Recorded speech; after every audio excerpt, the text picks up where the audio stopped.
Pues muchas gracias y vamos a iniciar entonces la presentación sobre los gemelos digitales, que es en la que quería compartir con vosotros pues algunas reflexiones y cómo es la forma en la que desde Minsight vemos los gemelos digitales o los digital twins, porque ya os aviso que los llamaré de cualquiera de las dos formas a lo largo de toda la presentación.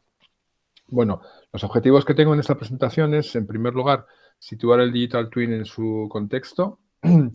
En segundo lugar, proponer un modelo conceptual del digital twin para que podamos sistematizar todas aquellas aplicaciones que caen dentro del perímetro del gemelo digital, tanto actuales como las que puedan aparecer en el futuro. Después vamos a ver una serie de casos de uso a la luz del modelo conceptual que habremos definido y vamos a ver cómo se adaptan esos casos de uso al modelo. Y por último, pues vamos a definir el ecosistema Digital Twin, porque ya veréis que en nuestra idea un gemelo digital no es un producto en particular, sino que es una serie de proyectos diferentes que se pueden agrupar bajo esa denominación y que tras el análisis que nosotros hemos hecho hemos podido determinar que dependen de una serie de piezas, que lo que llamamos el ecosistema Digital Twin, y vamos a ver cómo con esas piezas vamos a ser capaces de montar muchos proyectos diferentes. Bueno, pues con esta introducción voy a hacer una pequeña introducción a mi compañía. Mi compañía es Minsight. Minsight es la compañía de tecnologías de la información dentro del Grupo Indra. El Grupo Indra es una multinacional española que tiene presencia global y, como veis en las cifras de abajo, pues tenemos proyectos en más de 140 países. Somos prácticamente 50.000 personas en plantilla y estamos extendidos pues prácticamente por todos los países del mundo. Lo que pasa es que nuestra presencia más importante es, yo diría que en el sur de Europa, en Portugal, en España y en Italia fundamentalmente, aunque tengamos proyectos en otros países, pero ahí es donde tenemos el grueso. Y luego en Latinoamérica, donde tenemos sedes en prácticamente todos los países, ¿no? En Uruguay, por supuesto, en Chile, Colombia, en México, en muchísimos países y últimamente también desde hace unos pocos años en Estados Unidos. Entonces, hechas las presentaciones sobre Minsight, vamos a empezar a ver un poco más en detalle qué es esto del gemelo digital o qué entendemos por el gemelo digital. En cualquier presentación clásica igual habría empezado definiendo el gemelo digital, pero sinceramente, si uno se mete en Internet y mira las definiciones de gemelo digital, puede encontrar cientos de ellas. Entonces, como no, tampoco creo que sea muy didáctico el empezar a discutir sobre las diferentes definiciones, la definición de Gartner y la definición de no sé quién, creo que voy a intentar que esa definición vaya entrando de una forma un poco más intuitiva y a lo mejor en algún momento de la presentación hasta me atrevo a dar alguna definición, pero ahora mismo de entrada no. Prefiero hablar de la historia, ¿no? Entonces, las primeras referencias al gemelo digital, como veis, pues son del año 2002, o sea, no es un concepto con demasiada antigüedad, en la que Michael Greaves, de la Universidad de Michigan definió un modelo que él utilizaba o que él proponía para la gestión de la vida de productos, ¿no? Para la gestión de la vida de activos digitales, perdón, activos industriales o cualquier otro tipo de producto. Entonces, ese modelo constaba de tres componentes. Teníamos, por un lado, el espacio real, y el espacio real es el espacio en el que viven los activos industriales reales, en el que tenemos las máquinas, en el que tenemos los aerogeneradores, en el que tenemos los paneles fotovoltaicos. Ese es el espacio real y ahí están los activos reales. Y luego teníamos un espacio virtual en el que viven los modelos virtuales, ¿no? Que además no tienen por qué ser únicos, como veis aquí. Puede haber diferentes modelos virtuales asociados a un mismo activo real. Y luego hay un tercer elemento de todo esto, que es la circulación de información entre uno y otro. Como veis, es un elemento esencial mediante el cual el espacio real envía información hacia el espacio virtual y también se produce un retorno de información desde el espacio virtual al espacio real. Y ese intercambio de datos, que a veces cuando se habla de gemelos digitales se obvia un poco, pues también es esencial, ¿no? Bueno, todo esto lo llamaron el modelo de espacios especulares es un nombre un poco retorcido. En el año 2006 lo cambiaron de modelo de espacios especulares a modelo de información especular, que tampoco ha ganado mucho en atractivo, pero en el año 2012 la NASA reavivó el concepto del Digital Twin, ya llamándolo Digital Twin, que es el nombre que ha cuajado y con el que lo estamos conociendo ahora. La NASA, como veis ahí, da una definición un poco también, digamos, barroca de lo que es un Digital Twin, ¿no? Una simulación de alta fidelidad, probabilista, multiescala, multifísica, que refleja el estado del gemelo real, basándose en datos históricos, datos de sensores en tiempo real y modelo físico. Casi más que una definición parece por acumulación, ¿no? Han ido metiendo todas aquellas cosas que les parecía que tenían relación con el gemelo digital. En mi opinión, esta definición no aclara mucho, pero bueno, el concepto de la NASA era exactamente el mismo que el concepto del señor Greaves y como veis, pues tenían dos espacios, el espacio virtual, el espacio real y comunicados por intercambio de información. En los últimos 15 o 20 años ha habido realmente ya un desarrollo bastante grande del Digital Twin y también ha habido una dispersión en cuanto al entendimiento de lo que es el Digital Twin. En principio, históricamente quizás se le ha dado más importancia a la parte del modelo, pero en los últimos años, pues todas las aplicaciones que hay de gemelo digital enfatizan también la conexión bidireccional de información entre el gemelo real y el virtual, que desde luego es una parte esencial, ¿no? Durante los últimos años, la idea o el concepto de gemelo digital ha entrado en las tendencias estratégicas en tecnología, tal como las recoge Gartner, y entonces es uno de los, digamos, de las tendencias digitales que en este momento pues están más arriba en esta lista de tendencias tecnológicas, ¿no? Como todos sabéis, Gartner luego describe para todas las cuestiones que entran de tecnología en el mercado, describe una curva que tiene una primera fase de expectativas sobredimensionadas, que después alcanzan un máximo y que después hay una segunda fase de depresión en la que las expectativas caen al fondo del abismo y finalmente se produce un rebote y ya lo que dice Gartner es que cada tecnología tiende a estabilizarse en su nivel de auténtico valor, ¿no? Bueno, pues en el caso del gemelo digital todavía estamos en el sube-baja y todavía obviamente no ha alcanzado su nivel de madurez ni se ha estabilizado de ninguna forma. Bueno, como os decía, no quiero definir lo que es un gemelo digital, pero sí quiero explorar un poco los componentes que integran un gemelo digital, ¿no? Entonces aquí veis ya que estamos poniendo a la izquierda lo que es el mundo real y en el centro pues tenemos la parte, el centro derecha, tenemos la parte más virtual. En el centro tenemos los modelos de simulación, que veis ahí que podemos tener diferentes tipos de modelos de simulación, ¿no? Modelos de simulación basados en primeros principios, en los que yo, si tengo ánimo, pues cojo las ecuaciones, me las programo, las resuelvo y tengo algo que me está reproduciendo el comportamiento del sistema. O puedo utilizar otro tipo de modelos. Puedo utilizar modelos también basados en inteligencia artificial o en machine learning.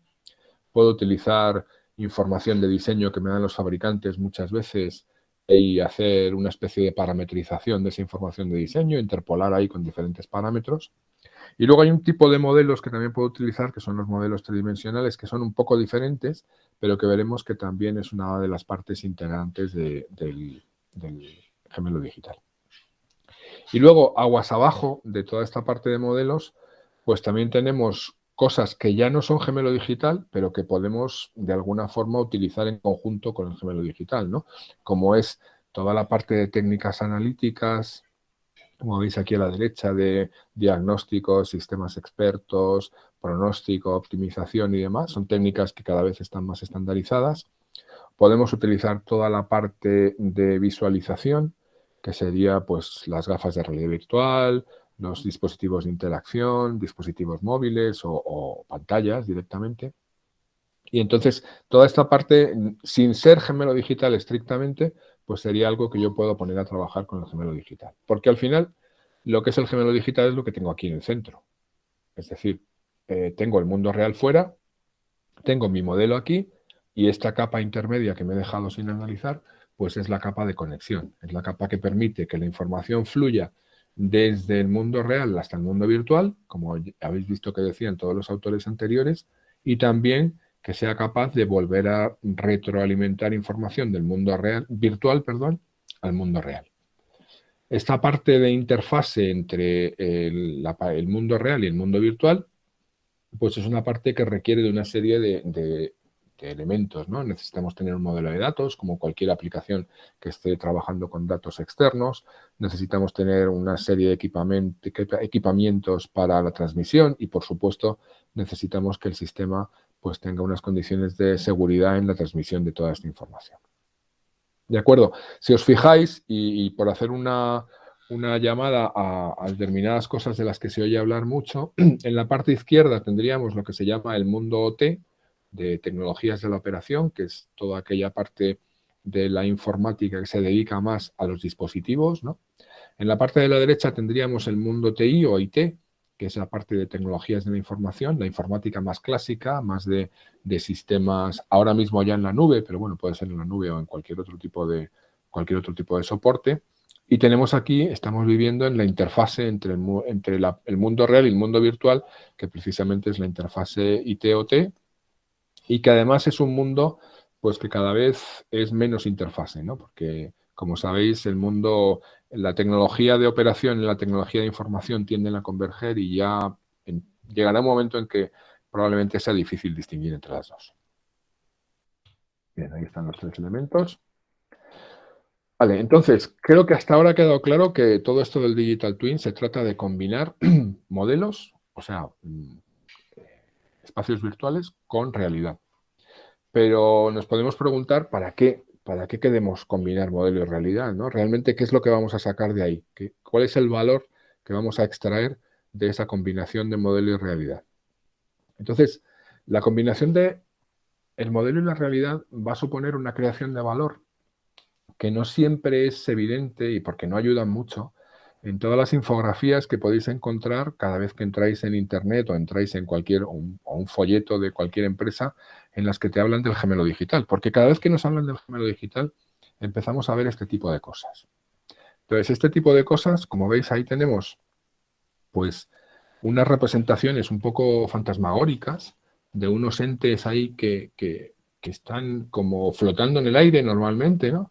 Que cuando uno ve esto dice, ¿y esto qué es, no? Porque es una cosa un poco extraña, ¿no? Veis que aquí tenemos el avión y al lado del avión tenemos ahí una especie de ente que se parece al avión, pero no es el avión y que parece que está flotando a su lado. O lo mismo me pasa con la turbina de avión que tengo a la izquierda o la turbina de gas que tengo en el centro. Esto yo creo que no ayuda, sinceramente, a aclarar las cosas de para qué sirven los gemelos digitales. Lo que pasa es que son gráficamente muy atractivas y las vais a ver por todos los lados, ¿no? Entonces, con el gemelo digital tenemos un problema, que es el que define este señor de la cita de abajo, ¿no? Que dice que cada vez que disponemos de una tecnología que sea potente y atractiva, pues entonces hay un cierto potencial para que se abuse del término, ¿no? Y lo hemos visto y lo seguiremos viendo porque este mundo es así.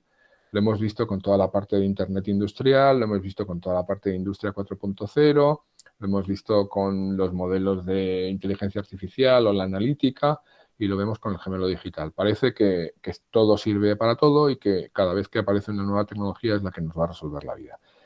Como digo, eso no contribuye al entendimiento de lo que es el gemelo digital. Pero sí hay una cosa que todo el mundo está de acuerdo en relación con el gemelo digital.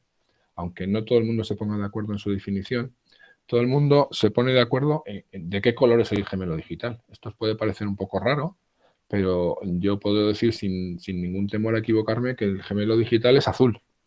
¿Y por qué digo eso? Pues porque os animo a que hagáis la prueba.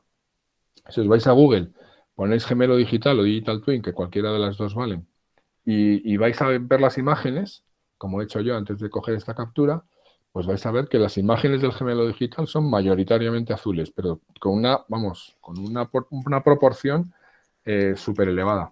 ¿Por qué es esto? Pues no tengo ni idea. Vamos, simplemente es una broma que os quería decir, pero es un hecho, ¿eh? No es que me lo haya inventado, es que es así. Vale, después de todo esto vamos a ver, vamos a explorar con un poco más de detenimiento lo que comentaba antes, ¿no? ¿por qué me interesa poner en contacto el mundo real y el mundo virtual?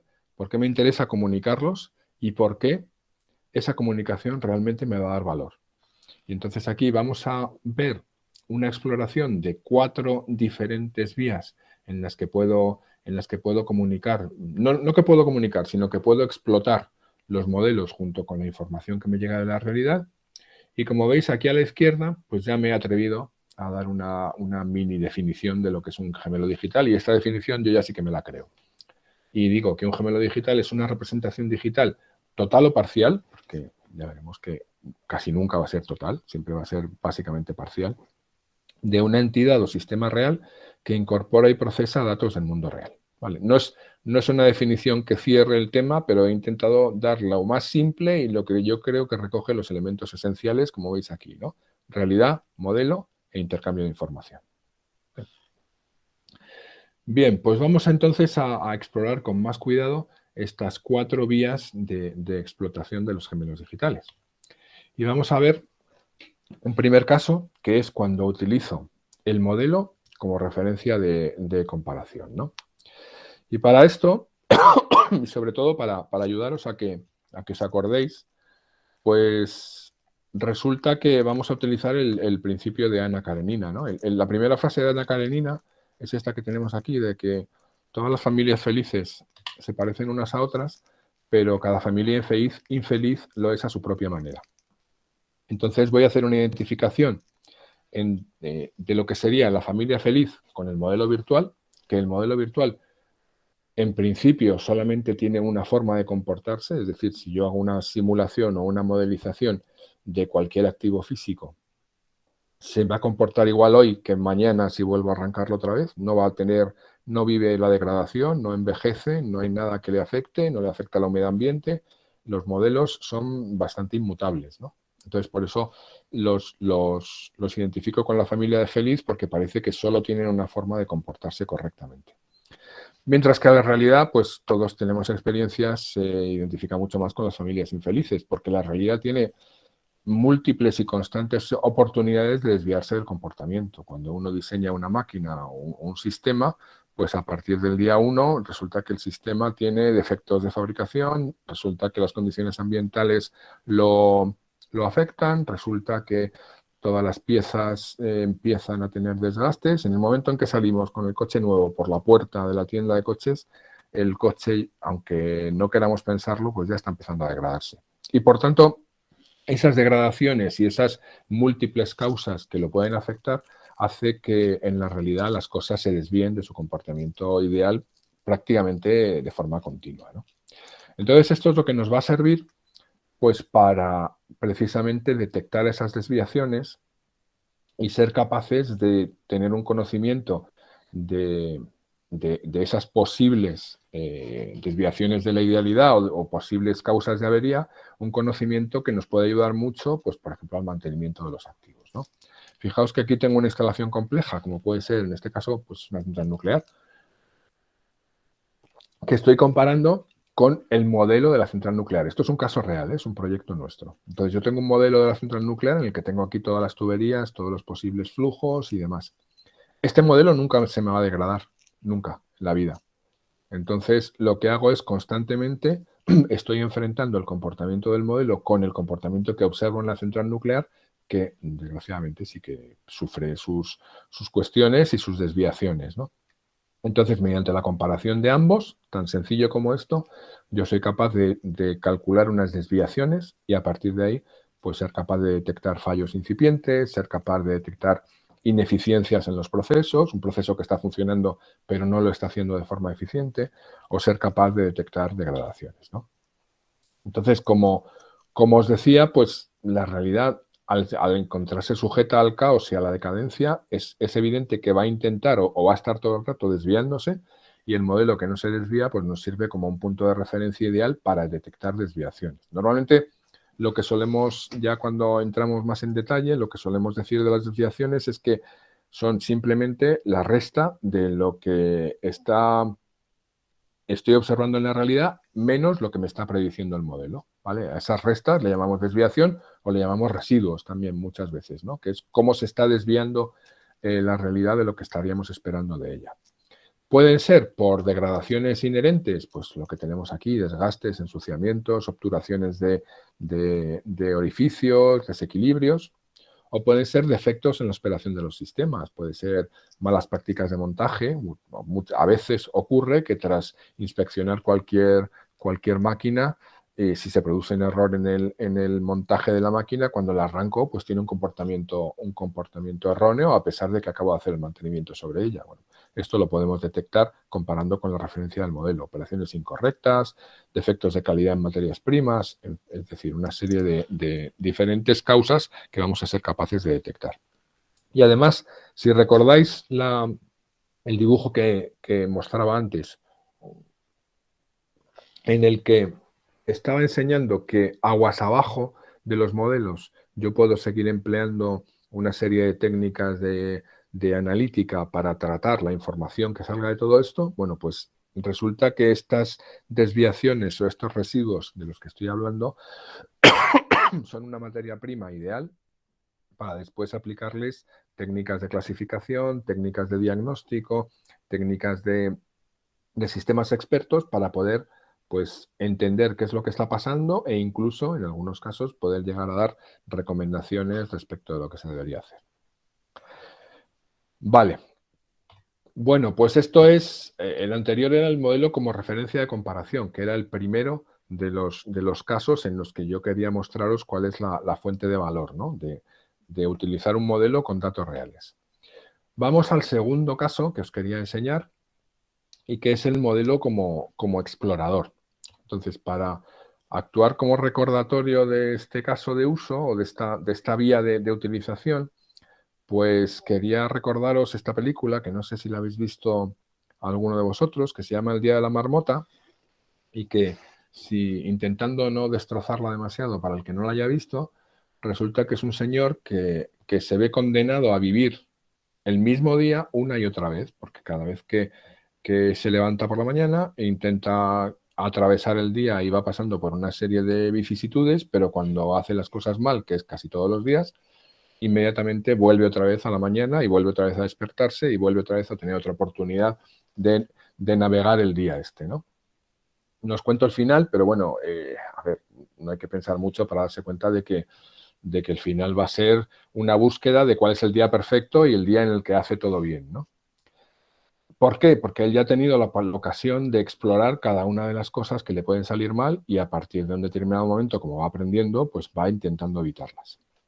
¿Qué tiene que ver esto con los gemelos virtuales? Bueno, pues tiene que ver con que cuando yo tengo un modelo, ese modelo lo puedo utilizar como explorador. Quiero decir, ese modelo lo puedo lanzar contra todas las posibilidades de operación y de uso que tengo de ese sistema y el modelo me va a responder inmediatamente qué tal le va por cada una de las posibilidades. Es algo que no puedo hacer con mi sistema real, porque yo no puedo estar en una instalación de producción y pensar, ¿y qué pasaría ahora si yo hiciera que este motor girara al doble velocidad? Pues que a lo mejor me cargo algo y son prácticas no muy rigurosas, ¿no? Pero con un modelo lo puedo hacer perfectamente y no tengo ningún riesgo. ¿Y para qué quiero hacer eso?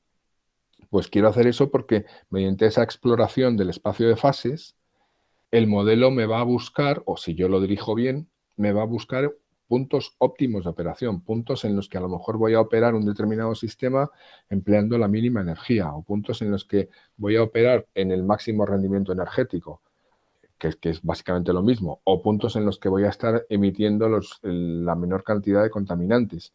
Puedo buscar aquellos puntos que son accesibles al sistema, pero que no son tan evidentes y que el modelo me ayuda a encontrar. ¿De acuerdo? Aquí, teniendo en cuenta, y esto es una distinción ya un poco más técnica, si el modelo es dinámico o estático, es decir, que tengamos un modelo que dependa del tiempo o que no dependa del tiempo, pues, por ejemplo, en un modelo dinámico, cuando voy a arrancar cualquier instalación, puedo optimizar cuál es la secuencia de maniobras que me llevan a conseguir el arranque en un tiempo mínimo, por ejemplo, o el arranque con un consumo de energía mínimo. Eso sería un objetivo, ¿no? O, por ejemplo, en una instalación de producción, de fabricación de cualquier tipo de componente, este tipo de técnicas, de modelos con optimización, me puede ayudar a determinar cuál es la programación de producción que igualmente pues me maximiza la producción o me minimiza el número de materia prima que estoy empleando o las cuestiones energéticas, ¿vale? Luego, por otro lado, pues tenemos que, ya os digo que para el concepto no le importa demasiado, es una distinción técnica. El modelo puede que no dependa del tiempo, que sea un modelo estático, y lo que voy a hacer es buscar los puntos de operación, como decía antes, que minimicen alguno de los criterios que nos interesen, ¿no? Pues el consumo energético, las emisiones, consumo de aditivos, lo que sea, ¿no? Fijaos aquí, esto es una ilustración de cómo, una vez que tengo el modelo, pues el modelo lo lanzo a explorar el espacio de posibilidades, que es esta superficie que tenemos aquí a la derecha. Aquí estamos pensando que tenemos un espacio de posibilidades que tiene dos grados de libertad, ¿no? Me puedo mover tanto en el eje X como en el eje Y, pero muchas veces en los procesos que tratamos estamos hablando de que tenemos muchos más grados de libertad, por tanto, el espacio en el que nos estaríamos moviendo no sería tan sencillo como esta superficie que tenemos y únicamente accesible pues, a un modelo computacional, ¿no? Que yendo ya con un poco más de detalle, ¿qué es lo que puede hacer este tipo de optimización? Por ponernos en un caso ya más industrial y más aterrizado. Bueno, pues si yo tengo un proceso industrial en el que tengo unos determinados grados de libertad o unos determinados set points, de unos puntos de ajuste del sistema, ¿no? Que me permiten variar determinadas cosas, pues vamos a tener en cuenta que vamos a considerar que teniendo en cuenta condiciones operativas o condiciones ambientales o condiciones de contorno de otro tipo, como puede ser pues, la composición de los combustibles o la composición de las materias primas y demás, la forma de actuar este sistema, teniendo en cuenta todas estas condiciones cambiantes que muchas veces no controlamos, pues va a ser diferente. Entonces me voy a ayudar de unos modelos de simulación para realmente simular todas esas condiciones y ver en función de lo que tengo fuera cuáles son aquellos puntos de ajuste que me son más beneficiosos, como decía antes. Es simplemente insistir sobre el tema, sobre la misma idea, ¿no? Y cuando ya he determinado cuáles son los puntos de ajuste o las actuaciones que me son más beneficiosas, pues en ese caso lo que hago es realimentar esas actuaciones sobre el sistema y realmente posicionarme en ese óptimo. Eso lo tengo que hacer de forma continua porque todas estas condiciones que tengo aquí que no controlo me van a estar cambiando constantemente, con lo cual no me vale con decir ya he encontrado el punto de ajuste óptimo, sino que 5 minutos después o 1 hora después el punto de ajuste ya no va a ser tan óptimo y tengo que buscar el siguiente. Bueno, pues para eso empleamos modelos computacionales que están funcionando pues, con esas frecuencias que acabo de comentar. Bueno, con esto acabamos el segundo de los usos, que es el modelo como explorador. Vamos a pasar al tercero, que es el modelo como complemento.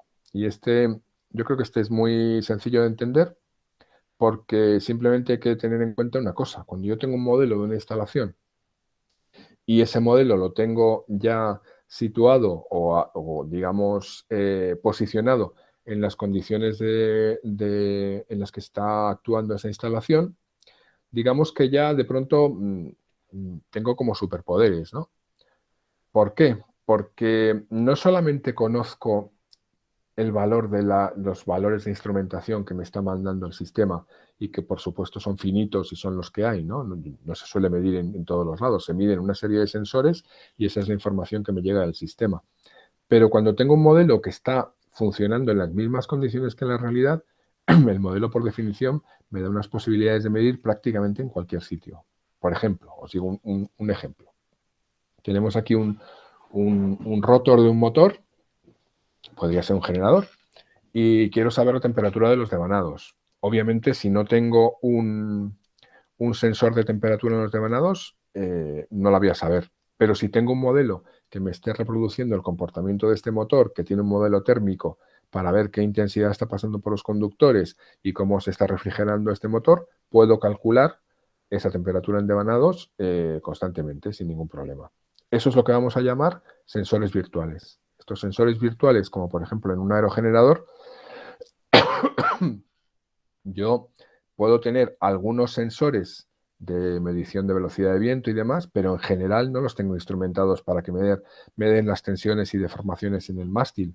Pero si yo tengo un modelo de este aerogenerador y a ese modelo le voy a soplar virtualmente con la velocidad del viento que tengo en la realidad, pues puedo calcular estas tensiones y deformaciones. Este es otro ejemplo de sensores virtuales. O un tercer ejemplo, yo tengo más o menos una idea, porque los fabricantes me lo dicen y la operación de los sistemas, que en las líneas eléctricas estoy limitado por la temperatura de los conductores.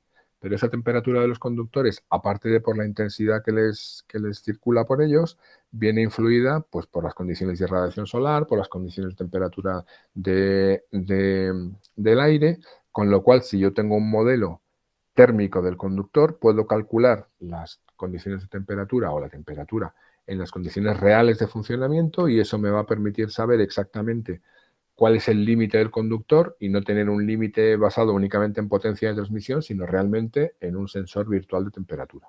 ¿De acuerdo? Y eso nos va a dar pues, una mayor flexibilidad y una mayor productividad de los sistemas el poder tener en cuenta todos estos sensores. Adicionalmente a los sensores virtuales que he comentado, pues también hay una posibilidad que es la de utilizar el modelo para reducir las incertidumbres de medida. No voy a entrar en demasiado detalle con esta posibilidad porque es un poco técnica, pero bueno, que sepáis que el hecho de tener un modelo lo que hace es como que me da una cierta redundancia lógica, lo que llamaríamos una redundancia lógica, ¿no? En oposición a lo que sería una redundancia física, que sería el que en un determinado proceso instalemos 3 sensores para medir la misma magnitud, ¿no? Si yo tengo 3 sensores, ya sé que la media de los 3 sensores me va a dar una medida más precisa que cualquiera de las medidas individuales, ¿no? Eso es redundancia física.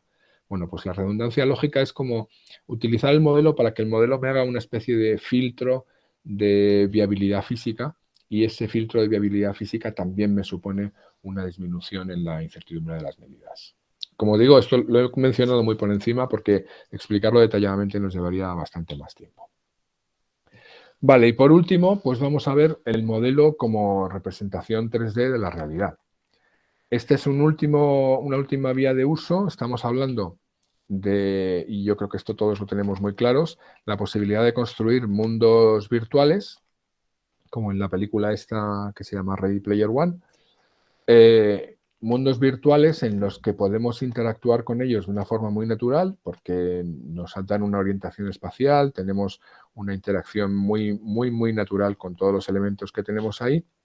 Y esos mundos virtuales pues nos pueden servir para tener gemelos digitales de instalaciones que, por ejemplo, y esto es un caso que desgraciadamente se ha puesto muy de moda con la pandemia, si tenemos instalaciones remotas que nos sea complicado acceder o que en un momento dado no podemos acceder, si tenemos un gemelo virtual de esas instalaciones que nos permita de alguna forma hacer una inspección o una visita virtual, si a ese gemelo virtual que tiene una realidad virtual le aumentamos esa realidad virtual metiéndole cámaras, metiéndole sensores con micrófonos, por ejemplo, para que nos dé una señal de audio, si le metemos sobreimpuesto a ese modelo los valores que está generando pues, el sistema de control, el SCADA, o los valores de instrumentación, yo desde una localización remota puedo hacer incluso una inspección de qué está pasando, mirando las cámaras y mirando toda la información que tengo e incluso actuar sobre el sistema desde dentro de la realidad virtual.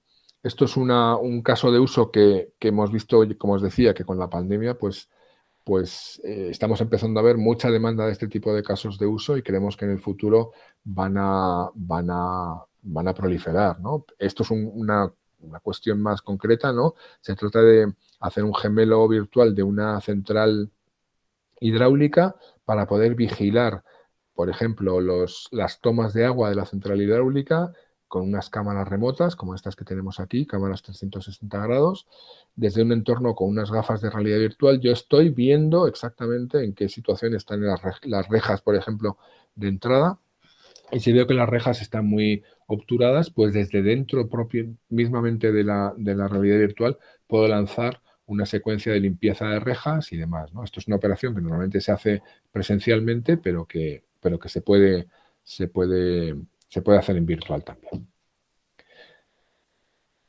Vale, estos son diferentes ejemplos de los modelos 3D. Estos modelos 3D de representación de la realidad, pues muchas veces también nos sirven para hacer entornos de formación, porque son una herramienta ideal para que la gente pueda formarse y pueda tener una sensación de inmersión y de realidad casi perfecta, ¿no?, en relación con el mundo real. Bueno, pues como resumen, hemos visto el uso de los modelos y de la información que me viene del mundo real como referencia de comparación, caso Ana Karenina. Luego teníamos el modelo como exploratorio para intentar buscar determinados máximos o mínimos, valores óptimos, que es el caso del Día de la Marmota. El modelo como complementario es el que nos daba superpoderes para poder ver cosas que no, en realidad no se pueden ver en la instrumentación real, como pueden ser los sensores virtuales, como os decía. Y por último, pues el caso geométrico 3D, en el que podemos construir réplicas virtuales de la realidad para bien formación, que casi es el caso más clásico, o para hacer este tipo de usos que os decía, como de inspecciones virtuales y demás, ¿no? Bueno, ya nos queda poco más que examinar una serie de casos de uso a la luz de estos modelos que hemos dicho. Por ejemplo, no voy a examinar todos los de la tabla porque tendríamos aquí demasiado tiempo, pero he elegido algunos, ¿no? Casos de usos de monitorización de eficiencia energética, que sería claramente un tipo de modelo de referencia en el que podemos detectar desviaciones o ineficiencias por comparación, y luego esas desviaciones pues podemos clasificarlas, podemos cuantificarlas y podemos hacer un tratamiento posterior sobre ellas. Eso sería un caso claro de aplicación de un gemelo digital. Una ayuda a la operación pues sería un caso típico de un modelo exploratorio, aunque también tendría alguna componente de modelo complementario, y lo que estaría haciendo sería indicarme cuáles son aquellas configuraciones o aquellas operaciones del sistema que me van a minimizar determinadas cosas. Por ejemplo, si tenemos una red de distribución eléctrica, no todas las configuraciones de interruptores de la red de distribución eléctrica me van a producir las mismas pérdidas. Hay algunas configuraciones de interruptores que van a producir pérdidas mínimas. Bueno, pues precisamente yo utilizo el modelo en modo exploratorio para ver qué combinaciones de interruptores son aquellas que me producen unas pérdidas mínimas de distribución. ¿De acuerdo? Ese sería un caso también muy claro. Por salirnos un poco del mundo energético, pues en el caso de las Smart Cities hay modelos exploratorios también para optimizar, por ejemplo, la gestión del tráfico o la respuesta en emergencias climáticas o emergencias de cualquier otro tipo, ¿no? Tenemos toda la parte de sensores de tráfico, pues que por ejemplo puede ser cada una de las personas que va en un coche con el Google Maps activado, ya se convierte en un sensor. Tenemos previsiones meteorológicas, tenemos las restricciones que puedan suponer las obras o cualquier otro tipo de incidencia, y el modelo lo que hace es gestionar, por decirlo de alguna forma, todas las posibilidades de canalización de los coches a través de los semáforos o a través de los agentes que puedan canalizarlo para encontrar o para descongestionar o para encontrar situaciones en las que la circulación sea más fluida. Se está utilizando mucho modelo digital para este tipo de aplicaciones en Smart Cities. Y por último, ya por dar un caso completamente fuera del entorno, pues también se utiliza mucho en aplicaciones de sanidad el tener sensores instalados en el instrumental y un modelo que nos permita en tiempo real tener una especie de sensor virtual de si la cadera de un paciente, por ejemplo, dependiendo de la fuerza que esté aplicando el médico o el cirujano, de si la cadera del paciente está llegando a su límite de resistencia o no. El médico lo que va a hacer es fiarse de los resultados del modelo de cadera que tiene incorporado y a partir de ahí pues operar según lo que el modelo le vaya guiando. Esto es un caso de modelo, un sensor virtual que estaríamos midiendo la resistencia de la cadera, algo impensable de medir a través de un modelo. Bien, aquí tenía un caso para que lo viéramos, pero creo que se nos ha hecho un poco tarde y prefiero acabar por si acaso tenemos alguna pregunta y dar unos minutos para responderla. Como os decía al principio, y espero que haya quedado claro durante la presentación, el gemelo digital no es un producto único, no es una solución monolítica. Se trata de un conjunto de soluciones, como habéis visto, pueden ser muy variadas, que todas ellas comparten un paradigma, ¿no? Y el paradigma es, tenemos un modelo que se relaciona con la realidad a través del intercambio de información. Entonces, la idea es, bueno, pues ya que tenemos que cubrir un espectro tan amplio de productos, de proyectos, vamos a tener que pensar cuáles son las piezas básicas que me permitan abordar esos proyectos y además asegurar la compatibilidad de esas piezas para que en el momento en que tenga un requerimiento pueda construir muy rápidamente una oferta y que los problemas de integración, que ya sabéis que en el desarrollo de aplicaciones suelen ser bastante penosos, pues que los problemas de integración no me supongan una limitación, ¿no? Entonces, para eso lo que hemos hecho en Minsight ha sido definir una arquitectura conceptual del modelo digital, del gemelo digital. Nos hemos dado cuenta de que muchas de las cosas que necesitamos ya las tenemos, prácticamente todas, porque las tenemos en otro tipo de proyectos. Por ejemplo, toda esta arquitectura conceptual del modelo digital la estamos montando sobre la plataforma OneSite, que es la plataforma IoT que tenemos en la casa, ¿no? Entonces, todo lo que tiene que ver con la adquisición de información del nivel del campo, el hablar con los sistemas de control o con los dispositivos de instrumentación y demás, ya lo tenemos resuelto. Toda esa información la subimos a la nube y a partir de ahí la procesamos a través de una serie de modelos, que son los modelos que hemos estado comentando antes, pueden ser modelos de diferentes tipos, como comentaba, y esa información procesada lo que hacemos es, por un lado, podemos hacer analítica posterior a través también de determinadas aplicaciones analíticas que hemos utilizado ya en muchos otros proyectos, y tenemos la parte de visualización del usuario, que puede ser pues, a través de aplicaciones de realidad virtual o simplemente a través de una interfaz de una pantalla de ordenador o una pantalla de tablet o de un teléfono móvil. Entonces, con esta arquitectura, nosotros lo que estamos viendo es que somos capaces de cubrir los requerimientos que vemos en los diferentes proyectos y diferentes ofertas que estamos montando para este mundo del Digital Twin. No todas las piezas van a ser necesarias en todos los proyectos. Hay veces que, dependiendo de la tipología del proyecto, pues a lo mejor nos sobra la analítica o nos sobra la parte de procesamiento en Edge o nos sobra, a lo mejor tenemos un nivel mínimo de interfase con el mundo real. Ahí ya depende del proyecto. Pero lo importante es que tenemos las piezas y tenemos la conectividad entre ellas y la posibilidad de crear pues múltiples y variados proyectos dentro del mundo de los gemelos digitales. Y con esto termino la exposición. Espero que haya sido clara y si no lo ha sido, pues estoy a vuestra disposición para las preguntas o para los comentarios que queráis hacer. Muchas gracias. Bueno, Fernando, muchas gracias. Creo que la presentación más que clara e interesante. Fuimos recogiendo algunas preguntas, así que arranco por una pregunta que nos dejaba Claudia en el chat.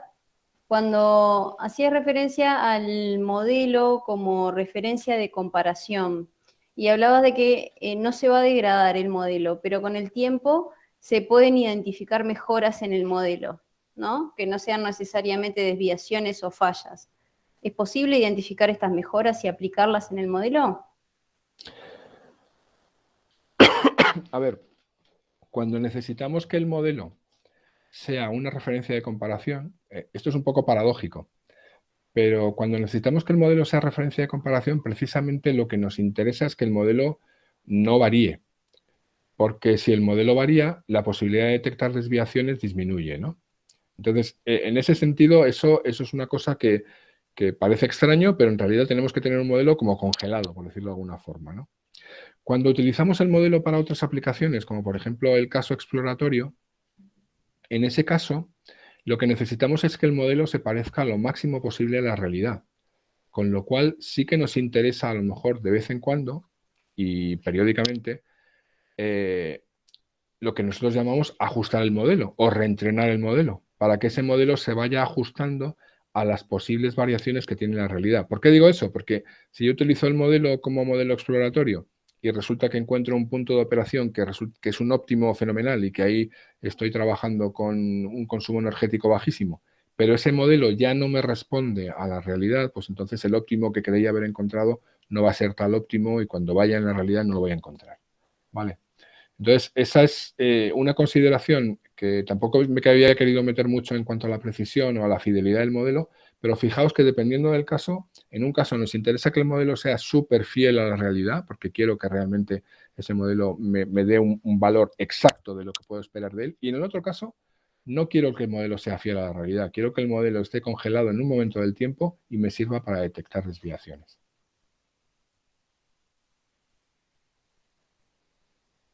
¿Ok? Bien, gracias, Fernando. Estos modelos, me queda claro para proyectos nuevos o que están en desarrollo. ¿Qué pasa con instalaciones o proyectos que sean existentes? ¿Vale la pena implementar un gemelo digital? ¿Han tenido experiencia en instalaciones existentes? Sí. La respuesta a las preguntas es sí a las dos. Sí vale la pena. Porque quizá tienes razón que cuando se trata de instalaciones nuevas, pues sea más fácil o sea más natural, ¿no? Y de hecho, incluso algunos de los gemelos digitales, no he podido entrar en esa parte en demasiadas profundidades, pero algunos gemelos digitales ya se usan durante la fase de diseño y construcción o la fase de ingeniería, pues se usan para labores de diseño directamente, ¿no? Y una vez que tenemos el modelo que he empleado en la fase de ingeniería, pues está muy bien, porque si ya tengo ese modelo disponible y lo puedo utilizar en fase de explotación, fenomenal, ¿no? Ya prácticamente me ha nacido de forma natural, ¿no? Pero aunque tenga una instalación que no sea nueva y por tanto no sea producto de una fase de ingeniería ni construcción reciente, yo puedo, y hemos hecho múltiples proyectos de eso, construir modelos, porque en realidad lo único que tengo que hacer ahí es tener en cuenta que tengo que construir el modelo y ajustarlo a las condiciones muchas veces de instalación, de operación de una instalación que ya no es nueva, ¿no? Sino que es antigua, que probablemente ya venga con un determinado grado de degradación. Tendré que incluso ajustar esa degradación, porque a lo mejor ahí sí me interesa tener fidelidad en el modelo, ¿no? Y algunos de los casos que os he enseñado no se hicieron con instalaciones nuevas. Por ejemplo, el modelo ese energético que os enseñaba de la central nuclear, ese se hizo cuando la central nuclear ya tenía bastantes años de funcionamiento. En ese caso tiene la complejidad esa que os digo, que la información de diseño te sirve relativamente porque ya sabes que esa instalación no está en condiciones de diseño, ya está en un grado de vejez, digamos, de algún modo algo adelantado. Pero no es un problema, ¿eh? Se pueden ajustar los modelos, se pueden entrenar a las condiciones de funcionamiento y son perfectamente utilizables. Bien, ¿y qué información de entrada deberíamos tener nosotros como usuarios, ¿no? ¿Qué información, o sea, algo que tengamos que solicitar a los fabricantes de los equipos, planos? ¿Qué tipo de información de entrada se necesita para poder desarrollar un modelo, un gemelo digital? Pues esa es una pregunta muy interesante. Depende un poco del tipo de aplicación, como ya estáis viendo, porque no existe una única receta, pero es verdad que para construir un modelo en general se necesita mucha información, porque fijaos que lo que estamos queriendo hacer es reproducir el comportamiento de un determinado sistema o activo, ¿no? Entonces, se necesita una información que los fabricantes muchas veces, iba a decir, no tienen e incluso a veces tampoco están muy por la labor de facilitar, ¿no? De una serie de cuestiones que van mucho más allá del uso, ¿no? Porque queremos reproducir el comportamiento. Entonces, cuando hemos hecho modelos, por ejemplo, no sé cómo deciros, pues de bombas, de ventiladores, de todo tipo de maquinaria industrial, ¿no? Al final necesitas tener en tu información, fundamentalmente se necesita tener información de diseño, planos, medidas, condiciones de comportamiento nominal. Si el fabricante tiene, digamos, diferentes puntos de simulación, también es muy interesante. Y luego, en muchos casos, y sobre todo cuando estamos hablando de equipamiento antiguo, se necesita tener un histórico, un registro histórico de funcionamiento que nos permita tener una base suficiente para poder ajustar esos modelos a las condiciones de funcionamiento de los equipos, además en muchas condiciones operativas o ambientales diferentes, ¿no? O sea, necesitamos conocer cómo se comporta el equipo cuando es invierno, cuando es verano, cuando la humedad ambiente es alta, cuando es baja, cuando está funcionando a plena carga, cuando está funcionando a cargas parciales. Todo ese conjunto de información de funcionamiento es muy útil si queremos construir unos modelos que realmente nos den una fidelidad suficiente para las aplicaciones que queremos. Bien. Bien, no sé si alguien quiere abrir el micrófono y hacer alguna pregunta más que le haya surgido ahora a último momento.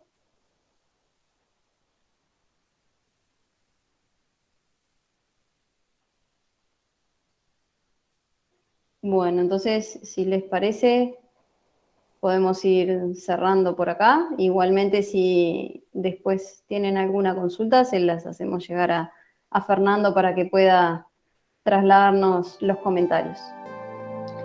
Pues muchas gracias a todos, un placer haber compartido este rato con vosotros y hasta la próxima.